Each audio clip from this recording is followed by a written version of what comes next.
Thanks for watching. Don't forget to like, comment, share and subscribe to Mufti Tariq Masood, famous scholar.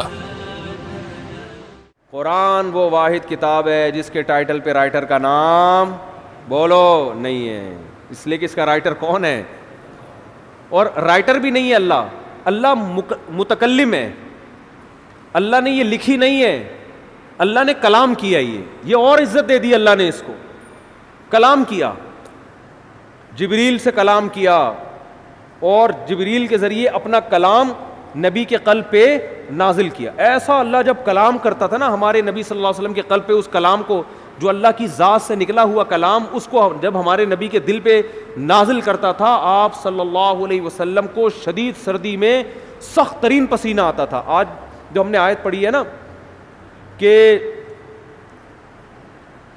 کلوا واشربوا حتی یتبین لکم الخیط الابیض من الخیط الاسود من الفجر، پہلے یہ آیت نازل ہوئی کہ تم صبح سحری کے وقت تک کھا سکتے ہو جب تک سفید دھاگا کالے دھاگے سے جدا نہ ہو جائے۔ اصل میں اللہ تعالیٰ یہ بتا رہے تھے کہ اتنی روشنی ہو جائے کہ سفید اور کالے دھاگے میں فرق تمہیں نظر آنا شروع ہو جائے۔ یہ جب ہوتا ہے جب مشرق کی طرف سورج کی روشنی ایسے لمبائی میں پھیلنا شروع ہوتی ہے۔ اب صحابی کی سمجھ میں ہی نہیں آیا، وہ سمجھے کہ اس آیت کا یہی مطلب ہے کہ کالا دھاگا اور سفید دھاگا، حالانکہ یہ کنایا تھا کہ صبح صادق ہو جائے۔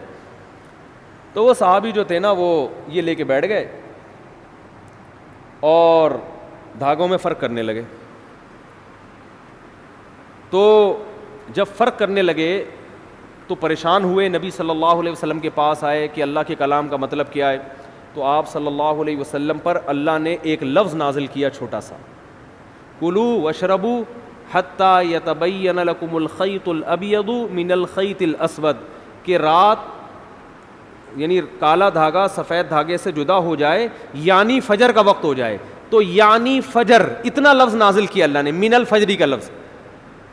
اور امی عائشہ فرماتی ہیں کہ اتنا سا لفظ جب نبی پہ نازل ہوا تو شدید سردی میں آپ صلی اللہ علیہ وسلم کے پسینہ ٹپکنا شروع، ایسے نچڑنا شروع۔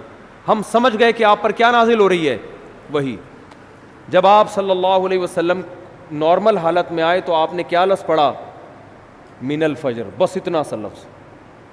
تو یہ اللہ کا کلام تھا۔ ایک اور دلچسپ واقعہ ہمیں ملتا ہے احادیث میں، قرآن مجید کی آیتیں نازل ہوئیں، لا یستوی القاعدون من المؤمنین، جو مومنین میں پیچھے بیٹھنے والے لوگ ہیں وہ ان کے برابر نہیں ہو رہے جو میدان جہاد میں بولو لڑتے ہیں۔ پیچھے بیٹھنے والے آگے میدان جہاد میں لڑنے والوں کے برابر، بولتے کیوں نہیں یار، کیا ہو گیا، نہیں ہے۔ وہ لڑ رہے ہیں میدان میں، قربانیاں دے رہے ہیں، تم یہاں پیچھے بیٹھے ہوئے ہو۔ ٹھیک ہے تم نماز پڑھ رہے ہو، زکوٰۃ دے رہے ہو، عبادت کر رہے ہو، لیکن ان سے ایسا تھوڑی ہوا تو ہاتھ ضائع ہونے کا خطرہ، آنکھیں ضائع ہونے کا خطرہ، شہادت کا خطرہ، گرفتاری کا خطرہ، وہ 10 خطرے مول رہے ہیں، تو تم کیسے سمجھتے ہو کہ تم ان کے برابر ہو سکتے ہو؟ اب بعض صحابہ معذور تھے، ان کا جذبہ تھا میدان جہاد میں لڑنے کا، لیکن معذوری کی وجہ سے ان کو نبی جانے کی پرمیشن نہیں دیتے۔ وہ اتنے غمزدہ ہوتے کہ روتے تھے کہ کاش اللہ ہمیں صحت دیتا، ہم بھی جا کے لڑتے۔ اب جب یہ آیتیں نازل ہوئیں تو ان کا دل تو اور بیٹھ گیا کہ بھئی ہمارا تو بالکل انہی کی طرح لڑنے کا جذبہ ہے، ہمارے بازوؤں میں طاقت نہیں، ہمارے کوئی نابینا تھے، کوئی بیچارے معذور تھے پاؤں سے، کوئی اپاہج تھے، تو ہمیں تو نبی روکتے ہیں، ورنہ ہمارا تو جذبہ ہے، اور اللہ نے کہا کہ تم ان کے برابر نہیں ہو سکتے، جبکہ ہم تو روتے ہیں یہاں بیٹھ کے کاش ہمیں بھی وہاں جانے کا موقع ملتا۔ تو جب یہ نبی صلی اللہ علیہ وسلم کے سامنے صحابہ نے اشکال کیا نا، تو ایک صحابی فرماتے ہیں کہ آپ صلی اللہ علیہ وسلم کی ران مبارک میری ران پر تھی، ران مبارک میری ران پر تھی۔ تو کہتے ہیں کہ میں نے دیکھا نبی پر وحی کے آثار ظاہر ہونا شروع۔ صحابہ گئے نبی کی خدمت میں، یا رسول اللہ ہم تو معذور ہیں، اور اللہ کہہ رہا ہے لا یستوی القاعدون من المؤمنین والمجاہدون فی سبیل اللہ، پیچھے بیٹھنے والے اللہ کی راہ میں جہاد کرنے والوں کے برابر نہیں ہیں۔ تو ہم تو شوق سے تھوڑی پیچھے بیٹھے ہیں، تو صحابی کہتے ہیں کہ نبی صلی اللہ علیہ وسلم کی ران مبارک کو میں نے دیکھا، اتنی وزنی ہو گئی کہ مجھے لگا کہ میری ٹانگ چٹخ کے پچک جائے گی، ہڈی ٹوٹ جائے گی اس کی، اتنی بھاری ران ہو گئی آپ صلی اللہ علیہ وسلم کی، اور آپ پر ایسے کپ کپی کے آثار۔ تھوڑی دیر میں آپ صلی اللہ علیہ وسلم کا جسم ہلکا ہو گیا، اور آپ نے ایک لفظ کی تلاوت کی، غیر اولی الضرر، بشرطے کہ ان کو کوئی مجبوری، بولو نا یار، یہ اردو میں تو بڑا لمبا لفظ ہو گیا، بشرطے کہ ان کو کوئی مجبوری نہ ہو۔ آواز نہیں آ رہی مجھے، کون سا جا رہی ہے میری آواز؟ میرا بھی کھوپڑی خراب ہو رہی ہے،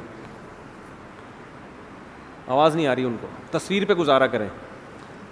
تو غیر اولی الضرر، بشرطے کہ ان کو ضرر نہ ہو۔ اردو میں تو یہ لفظ بہت لمبا ہے، عربی میں غیر اولی الضرر، بس اتنا سا لفظ نازل ہوا ہے اللہ کی طرف سے، اور صحابی کہتے ہیں اتنا جسم بوجھل ہو گیا کہ میری ٹانگ مجھے قریب تھا کہ ٹوٹ کے چٹک کے پچک جائے گی وہ، اور ایسے آپ صلی اللہ علیہ وسلم کے پسینہ نچڑنے لگا جہاں پہ۔